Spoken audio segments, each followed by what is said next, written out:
Hello, everyone. We are joined by Team Liquid's Wayne today, coming in after their game against NRG. So, firstly, Wayne, I know that it's a bit of a difficult loss, but I want to start off on a positive note. It's your first international tournament, and you individually were putting up some numbers. So, how was your debut? I feel like I did okay. I mean, not to my expectations, of course, but I think for like a start in the international stage, I think I would say it was pretty okay for me. I mean, it sucks that we couldn't go to playoffs and break the curse, but it's okay. There will be another international event soon. Hopefully, we qualify for that. I mean, this time itself, you guys had like a pretty long run to make it there, but you were definitely able to put up some good games in the arena. So, how did it feel to experience the Latam crowd because they were constantly cheering for you guys? Team Liquid throughout the event. It's amazing. Like, I've never played in front of a crowd that loud, and like, it feels even better to be like on the stage playing. Like, even when I'm not playing, when I'm backstage waiting for our game to start, like I can hear the crowd so loud, like so clear. Like it just gives me the chills, honestly. And like it just honestly has been like a very like nice experience to play in front of the Chilean crowd. So hopefully more to come. Hopefully more to come, yeah. And you've moved regions, you've moved from tier two to tier one, a lot of big changes happening for you. So I want to kind of ask how your team has made it easy for you because you're constantly talking about how amazing your teammates have been and everything. So instead of asking about the bad things, I want to ask you about the good things. So far, how has your journey with Liquid been? I think at the start it was pretty hard. Like I was trying to like fill in the roles and like just fill in whatever's left. But so on like later on during the season and kickoff, like we made the decision to like put me on a comfort like role and like just basically make sure I'm like as comfortable as I am now. And I think it's been working pretty well so far. So I think it's really good for them to like make me comfortable. The last time I got to interview you, you were talking about how getting to play with someone like Nats, who's been your goat and idol, those are the words you used, has been amazing for you. So playing now on an international stage with him under his IGLing, how has that experience been for you as well? I mean, I think even on the international stage, it's like it feels the same, like compared to kickoff. Like we're just always just trying to win the game, and like he's always doing his normal stuff, like giving his speeches and everything. And like it's nothing different here in international stages, but like you can kind of see like the difference in experience, like especially being on the international stage where like there's more nerves and pressure. So I mean, that's just what you get for playing with him, like with his experience and everything, and like it helps me learn a lot so far. Hmm. And how has it been having Gojo Satoru on your team? It's pretty funny. I mean, I like purple. Like I think he did well this tournament, but I mean, I think everyone is pretty disappointed with like the result today.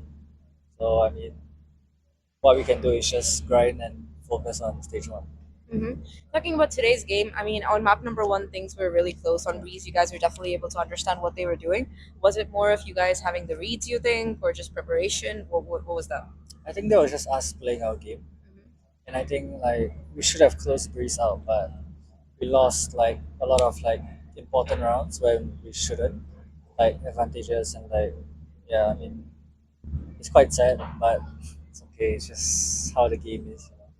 So I mean, we tried to reset for Abyss, but the Abyss comp like we didn't even have any practice on it. Like we took a risk and it didn't pay off, unfortunately. So Hmm.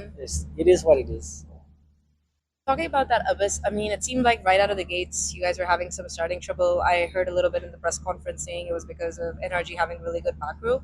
For you, in particularly, what was the most challenging thing in the game to play against? Was there any player who was being really annoying or anything that was causing you a lot of difficulty? I think it wasn't like a specific player, but I think they were just playing really well as a team together, and like we just couldn't find the solutions, and that's why we lost. So yeah. Hmm.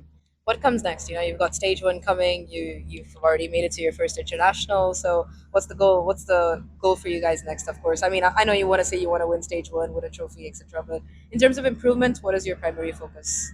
I think it's just like finding the balance in our play style. I think that's like the most important, and like I think just overall being more consistent in like our games. And yeah, I mean the goal is to qualify for London, so hopefully we can do that. And that one will be much closer to you guys from Berlin. No extra long flight at least. Yeah. hmm So, talking about the tournament as a whole, what do you think is? So, last time you mentioned from tier two to tier one, there was a big change. So, do you think there's an even bigger level of difference when you play on a VCT stage compared to just playing like VCT EMEA or in Pacific or something like that? Mm, I Is think there like is there a bigger challenge? Yeah. I think the biggest challenge is like just facing stronger teams. Because I mean like the teams that qualify for these events are like the top teams in their region, right? So I mean it's definitely like way harder, but I wouldn't say it's like that different. I feel like as long as we play our game, we can like win anyone. So I just always have that in my head. So it doesn't really affect me that much playing against other teams. Okay, so I didn't get to ask you this last time, but who is like your biggest inspiration in esports? It doesn't even have to be in esports; it could be outside of sports. Who's like your role model? It's my role model. I don't really have one. You don't really have I one. don't really have one. You never looked at somebody and thought like I want to be like him or her. No. No. I think for me it's like there are names where like they can like kind of inspire me to like grind more, but I think personally like I feel like I just want to make a name for myself and like just keep growing and growing as a person and Mm, just getting all this experience, got follow it. idol to myself. Yeah, I think that's a good aspiration to have. Why be like somebody else when you could be yourself? Yeah. It's pretty cool mentality to have. And any particular games that you're really excited for to watch? The upcoming ones. Any matches that you'd like to see between the teams that have qualified?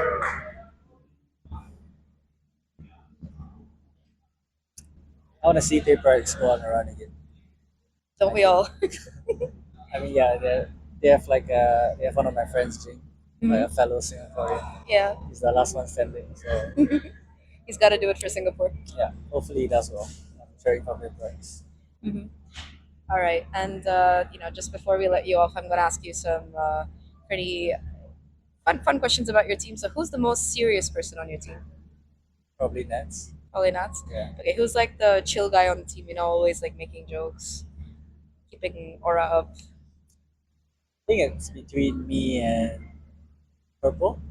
Mm-hmm. I think more of me, lah. I think More of you. Okay, and who's the biggest molder? Who like more the rages? Kamo. Kama. Okay, who's the most likely to overheat in a game? I think all of us. All of us. I think we're equal on that. Like, there isn't just one specific person. Like if someone is like heating up, they will overheat. So I mean, I feel like it's almost like every player, honestly. That's true. You get two kills, you just want to keep peeking and peeking again. Yeah. Okay, and talking about this meta in particular, I mean, it's been very double duelist heavy. Sentinels aren't like finding that much value. You're seeing a lot of new team comps come in. So, how has it been for you personally adapting to it? Because again, you as a player have been through a lot of different adaptations the last few months. So, how has that challenge been for you as well? I mean, so far it's been pretty easy. Because I feel like us running the double list comps is like very comfortable for us, Mm-hmm. and like with that, like I think teams can't really stop us when we're like playing our game like to our max potential. So I mean, it hasn't really been a challenge for me. So I mean, we'll see in stage one. Okay. And lastly, what are you gonna do on your remaining days in Santiago? I saw you guys. I went to are you gonna go to the zoo? Are you guys gonna go I think we're flying tomorrow. you're flying tomorrow? I don't think we really have time. No time. Probably just chill and like enjoy a meal together and like just reset, I guess. Mm-hmm.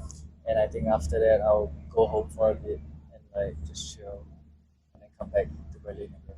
What have your parents been saying? I'm sure they've been watching and everything. Yeah, I mean, they're like just congratulating me and like just supporting me, I guess. And, like my friends as well in Singapore, like Mm-hmm. even though the games are like at 2 a.m., 3 a.m. there, they still watch me, so I'm pretty thankful for that. Yeah, I think a lot of my friends have been staying up as well to watch. So it's just nice that there's so much support for you guys. Anyway, I hope you enjoy your trip home and good luck for stage one in EMEA. We'll be cheering you guys on. So yeah, thank you.